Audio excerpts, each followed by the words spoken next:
Y el día en que yo me muera, no quiero que me hagan rezos y después de mi deceso sigo siendo calavera. La persona que me quiera muestre su amor efectivo antes que yo haga mi arribo al puerto de no sé dónde. Y como el muerto no responde, ay, yo quiero que me quieran vivo.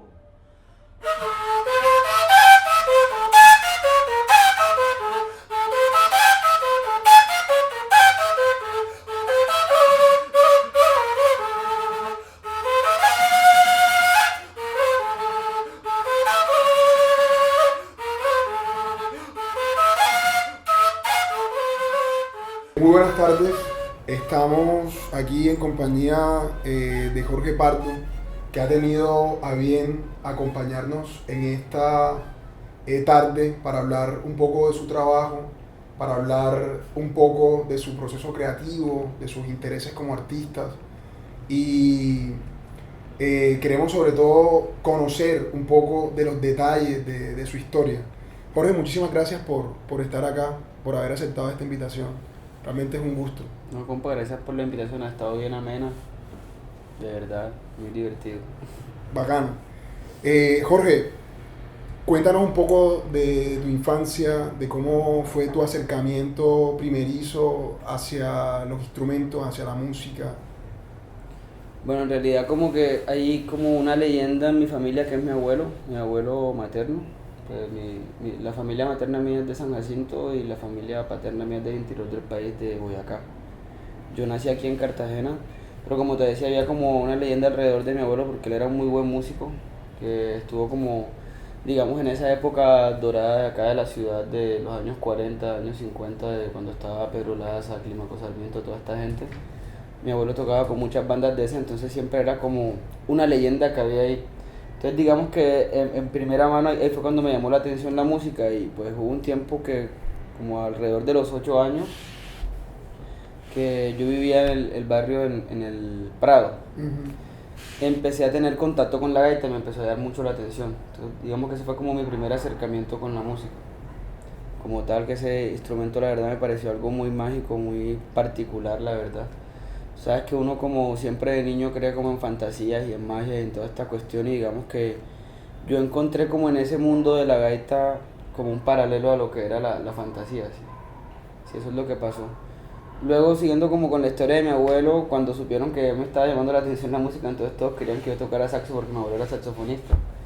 Y me heredaron el saxo de él, que era algo así como, imagínate, la joya de la familia, pero me lo terminaron robando como a los 10 años.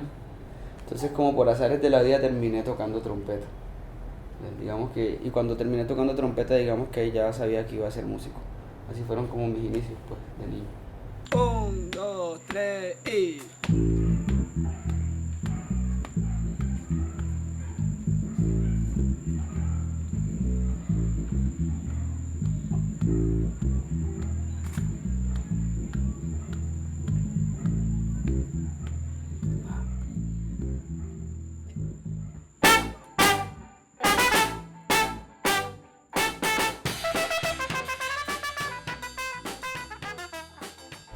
¿Cómo fue tu acercamiento inicial a la academia? ¿Cómo empiezas ya a considerar que era necesario ponerle una estructura de conceptos y de líneas y de enlaces? Bueno, digamos que eso fue un buen accidente porque, como te decía que yo empecé con la trompeta a los 11 años, empecé en un colegio en Confenalco. Y ellos en esa época, creo que todavía lo tienen, tenían como un proyecto musical pues bastante interesante, ¿sí? Tenían orquesta tropical, tenían orquesta sinfónica, grupo de gaitas, no sé qué.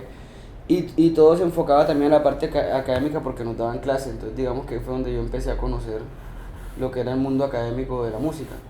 Y pues obvio como por todas esas influencias de esos años yo quería estudiar en la universidad, o sea, era como que el sueño era eso, ¿no? Como entrar a un conservatorio y a la universidad y seguir con mi carrera.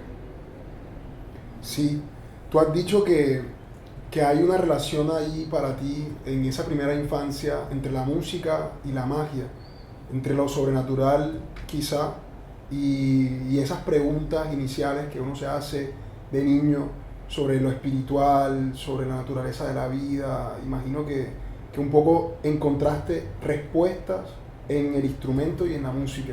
¿Qué relación para ti tiene eso con la magia? Pues digamos que lo de la gaita en ese sentido es muy divertido porque, por ejemplo, les quería referir como un mito que hay de los Kogis sobre la gaita. Se supone que ellos son los que hicieron la gaita. Ellos tenían un dios que se llama Serancua. Entonces Serancua como que baja a la tierra y les entrega la chuva, que es el caracol, que es como un instrumento que tú lo ves que lo usan desde Mesoamérica hasta abajo. Y supuestamente la chuva era un instrumento de comunicación universal, para recordarle al hombre como el vínculo que hay entre lo metafísico del universo y la tierra. Y él les entrega la chuva y luego se va. Y ellos se olvidan de tocar la chuva porque nació una niña muy hermosa. Esto es como muy metafórico, ¿no? Y la niña era muy hermosa y terminan como edificándola y luego Serancua baja a la tierra, como que toma su espíritu y lo capturan los dos fémur de la niña y crea las gaitas. Macho y hembra. Macho y hembra, para que no se olviden como de esa dualidad y de esa comunicación universal hacia ese instrumento. Entonces mira como que la gaita desde sus inicios místicos tiene unas cosas muy raras, ¿no? Y luego ya con lo del mestizaje y todo eso, pues era un instrumento que se usaba solo para tocar en fiesta de muerto o de santo. Y digamos que los gaiteros eran como los juglares, como cuando uno escucha esas historias de Alejo Durán y toda esta gente, si me entiendes, los gaiteros también tienen esas historias, como que hay muchas historias sobre el diablo, como macumbas que le llaman eso, que son brujerías que tú le echas a otro gaitero porque estás tocando y cosas así.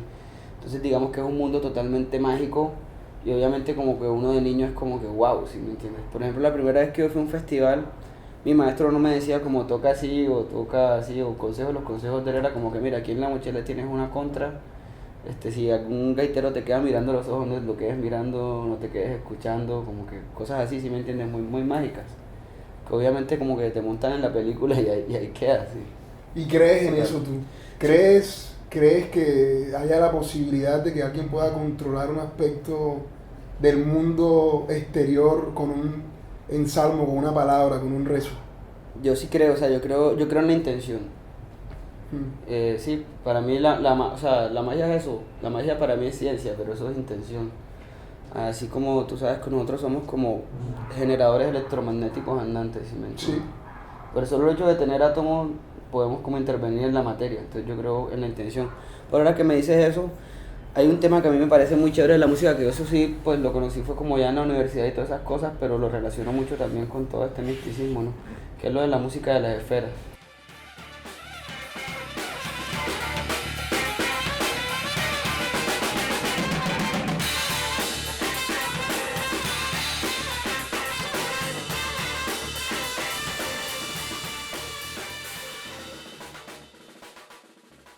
Entonces imagínate, la música es como un acto de magia totalmente. Pero un acto de una magia matemática quizá también, parece que hubiese una disposición de armonías también, Claro, y de no, exactitudes. Que lo que te digo, uno lo que le llama magia o le llama mito, le llama eso es lo que no se puede explicar, pero para mí es ciencia avanzada, para mí toda esa metafísica es algo que todavía no hemos interpretado, por decirlo así. Y tú ves más la música y tu música como un caos que se organiza, o tú crees más bien que existe una armonía insistente en tu entorno de cosas. ¿Ves más una armonía o un caos? Yo no sé, para mí eso es complicado, o sea, yo lo puedo llamar mi música porque yo lo hago, pero en realidad yo me siento como un lente, si quieres. O sea, como... De hecho eso es lo que más me llama la atención de tocar, ¿no? Que tú estás tocando y un momento te vas y en realidad es como si te poseyera un espíritu. Yo siento que uno simplemente es un instrumento, entonces yo decirte si es un caos o una armonía como que no lo podría descifrar. Sí, esa idea del músico como un canal o como un conducto es antiquísima. La idea de que literalmente durante el momento artístico de inspiración tú estás poseído o te ha raptado una deidad que se está expresando a través de ti. Eso también requiere un acto de fe y de creencia en la fuerza del arte poderoso, ¿no crees? No, sabes que no, en realidad es algo hasta accidental. Sí. O sea, cualquier músico que tú le preguntes de pronto no te lo va a decir con las mismas palabras, pero sí te va a decir que va a haber un momento que eso es como la magia en realidad, que uno le siente que tocas y no estás ahí. Y esos son en realidad como los momentos especiales.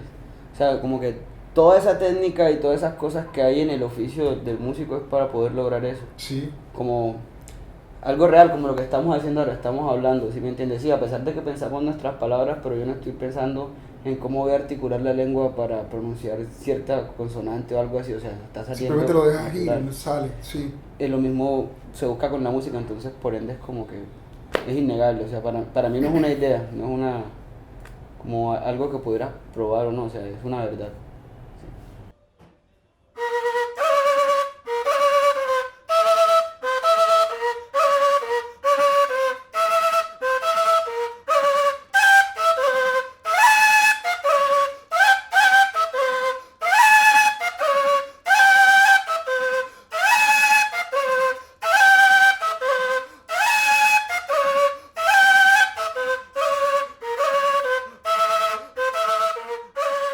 Hasta ahorita tienes alrededor de unos 5 trabajos discográficos de estudio, 3 con Belandia, 1 con Onda Trópica y tu proyecto en individual que terminaste de grabar hace poco tiempo, Sí, hace 2 años. Hace 2 años. Yo tuve la oportunidad de escucharte, si mal no estoy, fue en la presentación, y me gustaría que habláramos sobre eso en relación con las asociaciones que hiciste para ese proyecto, los músicos con los que te juntaste, el artista plástico que colaboró en ese proyecto con ustedes, que hizo pues la ilustración del trabajo. Me gustaría que nos contaras un poco de detalle de ese proyecto, cómo fue Cumbia Ácida, su orquestación. Pero bueno, total, este álbum, o sea, lo grabamos hace 2 años, pero es algo que se viene pensando más o menos desde el 2012, desde que empecé la banda, que empezó con varios formatos, o sea, en realidad ya han pasado 8 formatos por ahí, pero digamos que como que la vaina se centró en un momento que yo dije como que quiero que la banda sea de Cartagena. Y en ese momento empecé a tocar con Omar Rodríguez, que pues tú lo conoces. Sí. Y ahí fue cuando empezamos a conocer todos estos personajes, que fue Omar, Norbé y Humberto en ese tiempo, que estaba tocando la batería. Y fueron los que grabaron, que más que músicos pues eran vales así, Sí. ¿sí me entiendes? Los super vales. Como hermanos. Y lo que pasa con la carátula es que hay un personaje que es Jauregui, que es amigo mío, y Julián, también ellos dos. Un día llegan a mi casa con un señor como que, no mira, es que vamos a hacerle un documental al señor y nos había parecido muy interesante que se conocieran y tal. Y empezó a hablar con el señor y es un ser tremendamente maravilloso, o sea, es un artista que estudió en Bellas Artes de Francia hace un tiempo y de repente se volvió a Cartagena, nadie sabe por qué, y siguió acá. No pintaba alrededor de hace como 30 años, más o menos, y en realidad como que sentimos una conexión super full. Y casualmente para esa época yo iba a grabar el disco. Entonces como que él empieza a escuchar mi música y yo le comento una idea que tenía de la carátula. Y de repente él me dice, no, yo quiero hacer la carátula. O sea, fue una cuestión como muy casual. Y cuando de pronto me presenta lo que dibujó era como que exactamente lo que yo quería. Sí. Digamos que él como que entendió la música, entendió todo y me parece una persona increíble, la verdad.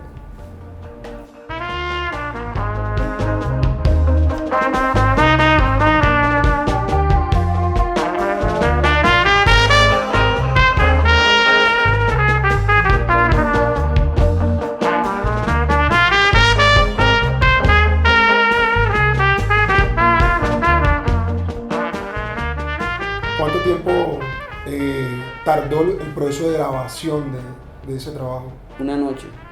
Una noche. Una noche en realidad fue algo que se grabó mucho con las uñas, o sea, yo tengo la particularidad de que a mí me gusta grabar, sobre todo mi proyecto, me gusta grabarlo en bloque, porque siento que eso es como más cálido, ¿sí me entiendes? A veces como que tú vas a un estudio y vas grabando por partes y no es lo mismo, pero cuando estás tocando así en bloque, que estás tocando lo de unas como si fuera un en vivo, es como más energía, eso es muy bonito. Aunque eso tiene pues muchas desventajas, ¿sí me entiendes? Tiene que estar muy bien montado y todas esas cosas. Y digamos que este primer disco se grabó con muchas complicaciones, o sea, no se grabó en un estudio, se grabó como en el patio de la casa donde yo vivía en La Boquilla, con equipos prestados y toda esa cuestión, entonces en realidad no había mucho tiempo de dar como margen a error, ¿sí me entiendes? Y se tuvieron que hacer las tomas así, 2 tomas por tema en una noche, 5 horas.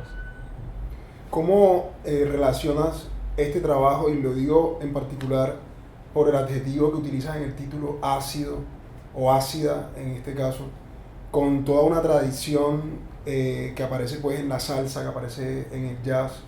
Pienso en un álbum de Ray Barreto que se llama Acid, que tiene ese nombre por una canción homónima dentro del mismo álbum.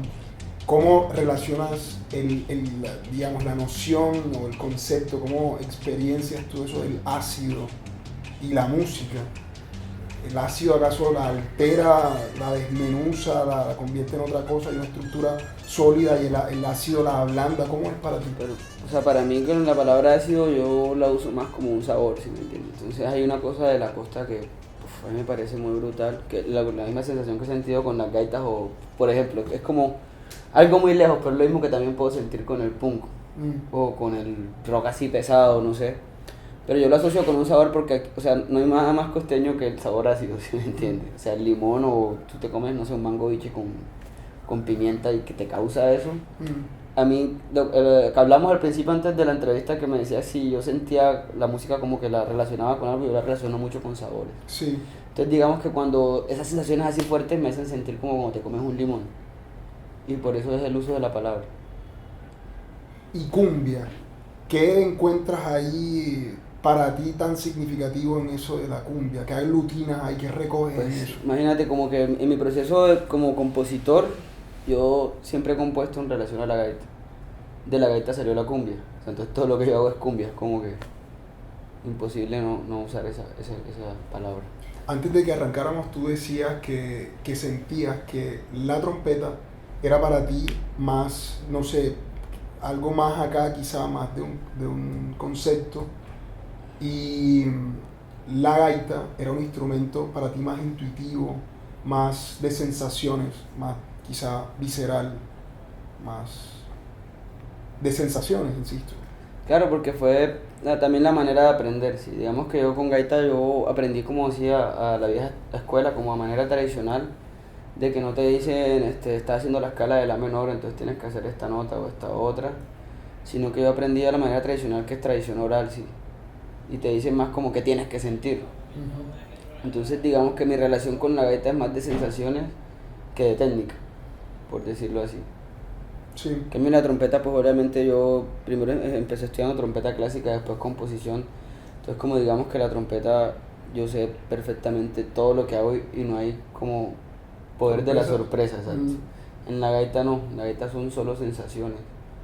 ¿Sí me entiendes? Yo antes de tocar un solo, de tocar algo, no voy a pensar voy a hacer esta nota o voy a hacer esta forma, sino que es simplemente como si hablara.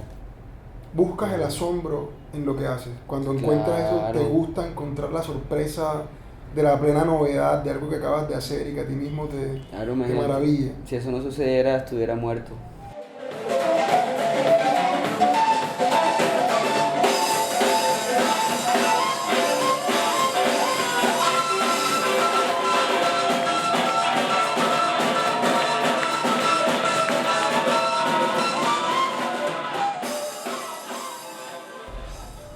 ¿Y qué compositor o qué intérprete de la trompeta, por ejemplo, distingues pronto en el jazz o en la salsa como una influencia, uno o dos que quizá... Bueno, a mí del jazz hay como que mi máxima influencia es Miles Davis. Ujú. Para mí él es como que... lo ¿Qué que más álbum he en escuchado. particular? El Kind of Blue. El Kind of Blue. Pues se considera como un antes y un después en la historia. Del jazz. Sí, pero más allá de eso es algo que me mueve mucho, ¿sí me entiendes? O sea, no es tanto como porque sea tan histórico, sino Sí. es un álbum que me partió la cabeza en dos, así la verdad. Sí, ¿y cómo es tu relación con otras artes? Fíjate que Miles, durante un tiempo, pues no sé a qué razones habrá respondido, pero decide experimentar con la pintura, con las artes plásticas. Y esa exploración en otras artes, quizá tú, ¿cómo te relacionas con la poesía o el cine? ¿Cómo crees tú que ocurren puentes ahí, a lo mejor entre tu arte musical y el arte plástico o la literatura? Pues yo creo que, o sea, obviamente todo te influencia. Digamos que yo soy aficionado a otras cosas, pero como que lo que manejo es la música. O sea, por ejemplo, hay escritores que han cambiado como mi manera de componer, muy brutal. Como te decía al principio, yo llegué a conocer a Raúl Gómez Hatín por mi padrino, que era como súper fanático del tipo, y en el momento que yo lo conocí me cambió como la percepción total de lo que yo hacía, así. Como por ejemplo, a mí me gusta hacer digamos, como me gusta hacer muchas imágenes con la música que hago. eso fue gracias a la poesía. Si tú, por Sí. ejemplo, lees Hatim, por ejemplo, El Príncipe del Valle del Sinú, y te está haciendo todo un cuadro, ¿sí me entiendes? O sea, Lleno de colores y de matices y de como, plantas. para mí eso fue, puff, o sea, no, o sea, es otra historia, ¿no? O cosas así, pero digamos que soy un aficionado, no me podría considerar un poeta o algo así. Sí. Es como un acercamiento más, digamos, que de influencia. Ya me gusta leer, me gustan las películas, me encanta el cine, eso sí me parece como súper mágico. Yo creo que esas dos, el cine y la poesía. ¿Y de pronto distingues alguna película en particular cuya música te haya significado a ti en lo personal? ¿Alguna así que de pronto? No sé, hay muchas. Hay una que me gusta mucho que se llama Waking Life, Ujú. que es como una banda sonora que es como evocando esas orquestas de tango viejo, pero con unas influencias súper raras, bien, bien interesante. ¿Crees que tiene alguna relación lo que estás haciendo ahorita y una postura crítica sobre lo que está pasando en la ciudad, sobre lo que está pasando en el país? ¿O crees que tu arte está un poco en una introspección? Pues es que igual, o sea, como cualquier cosa que tú hagas o sí, o expreses, ya es una posición política, ¿sí me entiendes? Entonces, por ejemplo, como que, empezando por la carátula del álbum, que es un león partiendo las murallas, eso tiene una connotación bien brava acá, ¿sí me entiendes? Yo a veces peleo con muchos paisanos aquí porque para mí las murallas no deberían existir, o sea, para mí las murallas es como el símbolo de lo que nos está pasando en la ciudad, y gracias a eso es que estamos como estamos. Entonces digamos que yo de pronto no saco una letra así que diga una cuestión así súper contundente o vainas así, pero desde el punto de vista de estar haciendo música influenciada por cosas de la ciudad y pensando de cierta manera, siento que estoy haciendo que hay un cambio, sí. O por el simple hecho de estar haciendo una banda independiente que sea de Cartagena, donde acá eso no se puede, ya tienes una postura política y Sí. estás haciendo algo. O sea, yo pienso que uno siempre puede hacer muchas cosas en el ámbito que trabaja ya. O sea, no es solamente como yendo a protestar y esas vainas, sino también como desde el mecanismo, ¿no? Poder engranar cosas y hacer que eso ¿Qué sea significa? visible o que eso influencie a otra gente, haga pensar cosas diferentes.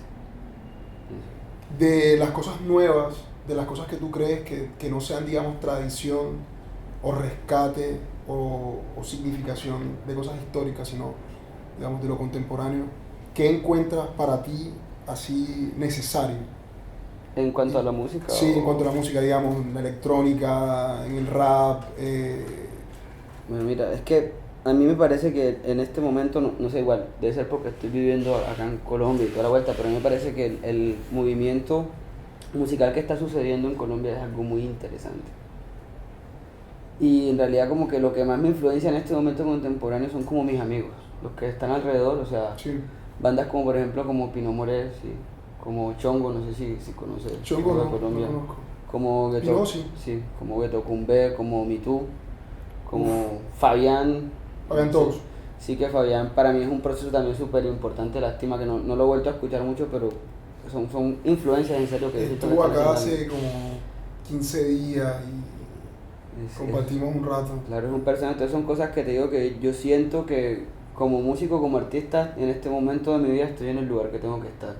O sea, para mí como que estar con todos estos personajes que te he nombrado es como si estuviera en los años 40 del jazz en Nueva York, ¿sí me entiendes? Es tu escena, Sí, son sí, tus. que son estoy tus viviendo, que los referencias. estoy viendo que están haciendo eso y me parece genial. Más que pues otra, obviamente hay muchos músicos en el mundo, pero digamos que lo que yo he vivido acá me llena de una manera muy, muy, muy loca, la verdad. Tú estás viviendo en Bogotá. Sí.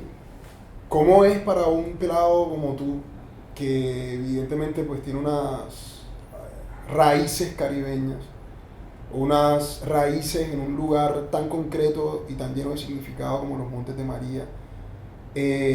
¿Cómo es para ti vivir en una ciudad como Bogotá, que pues digamos que tiene una onda o una energía que es, pienso yo, muy distinta a la de acá? Claro, yo digo que por lo que es capital y se mueve y tal, pues obvio, uno como que le choca un poco que es una ciudad tan grande, pero hay cosas tan maravillosas que digo que son centros donde pasan unas vainas, man. O sea, por ejemplo, con eso hablábamos con Julián hace poco, reunirnos por ejemplo en la casa de Santiago allá Mm. y todo lo que pasa Un alrededor. montón de músicos Y un montón de artistas. músicos y luego te das cuenta que sí, estás en Bogotá, pero terminas dándote cuenta que como que el 80% del círculo tuyo todos son costeños también. Y ya Sí. entonces no se vuelve Bogotá, sino que se vuelve como en una masa que no tiene forma Sí. ahí en la que influyen muchas cosas, o sea, en realidad lo único feo que es lo que a mí no me gusta es que es una ciudad grande, pero es una cosa que ya hasta me está pasando con Cartagena, ¿sí me entiendes? Sí. Todo empieza a crecer y todo se empieza a volver una nada, pero a la final también es un proceso natural, entonces como que uno tiene que moverse o fluir con eso también. Es muy raro, ¿no? ¿Cómo experimentas tu soledad como artista con el instrumento? Esa intimidad que ocurre con el instrumento cuando no hay nadie, cuando no hay una cámara, cuando no hay un público, cuando estás solo con el instrumento. Esa soledad, ¿cómo la vives? Pues es raro porque, bueno, es un poco diferente, pero para mí es la misma sensación que si estuviéramos aquí, estuviera tocando para ti o si estuviera en mi cuarto tocando solo. ¿Sí?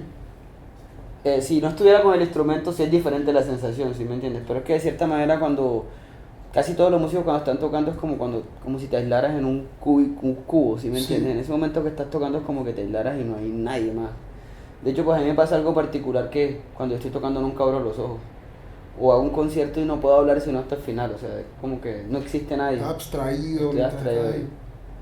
ahí. Es un poco raro pues la sensación que tengo con eso.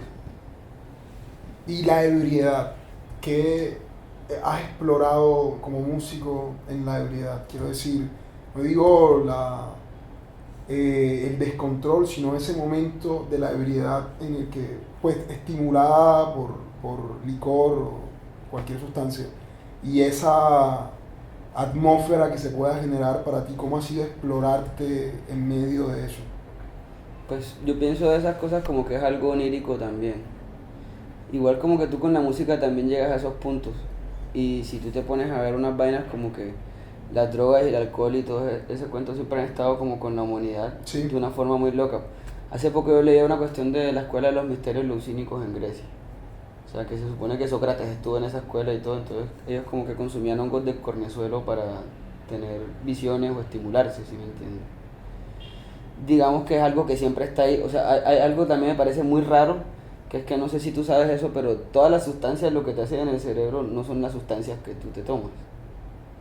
Ya, no es el alcohol, no es nada de eso, o sea, en realidad estimula para que tú segregues de una glándula algo Lo que que te ya hace está, eso. quizá, Entonces es como que innegable que el ser humano siempre busca ese tipo de viajes oníricos, por decirlo así, de cierta manera, ¿sí me entiendes? Por la religión, por las drogas, por el alcohol, por la música, por lo que sea. Entonces para mí es algo que no está aparte del ser, sino que es una búsqueda constante.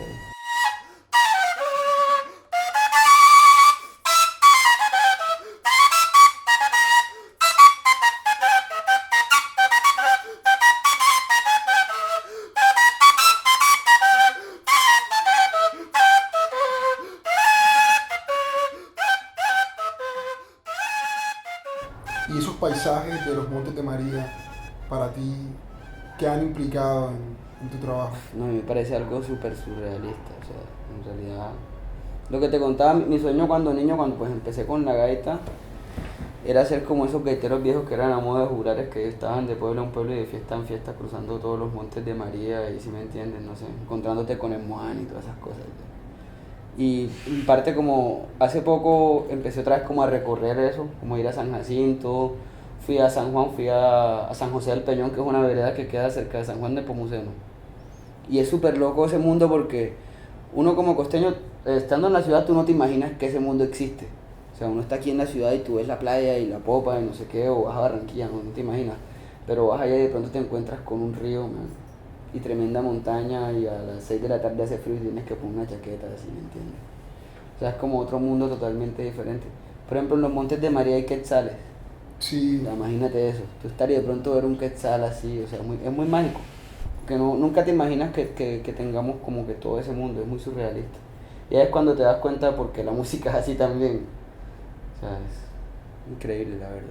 ¿y hacia dónde crees que va ahorita tu trabajo? Tienes este proyecto que hemos mencionado, que hemos hablado ya, Cumbia Ácida, más o menos 2 años.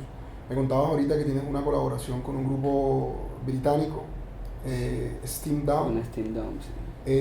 Pero digamos, en solitario, ¿hacia dónde crees que de pronto vayan tus cosas o aún no estás, digamos, frente a un propósito específico? No, pues seguir haciendo música. Ahora vamos a sacar un sencillo, vamos a sacar el segundo álbum también. Pues la idea es seguir tocando, si me entiendes, como te decía antes de la entrevista, como que yo soy músico desde niño y ese es mi camino y es lo único que sé hacer, entonces siempre seguiré en ese camino.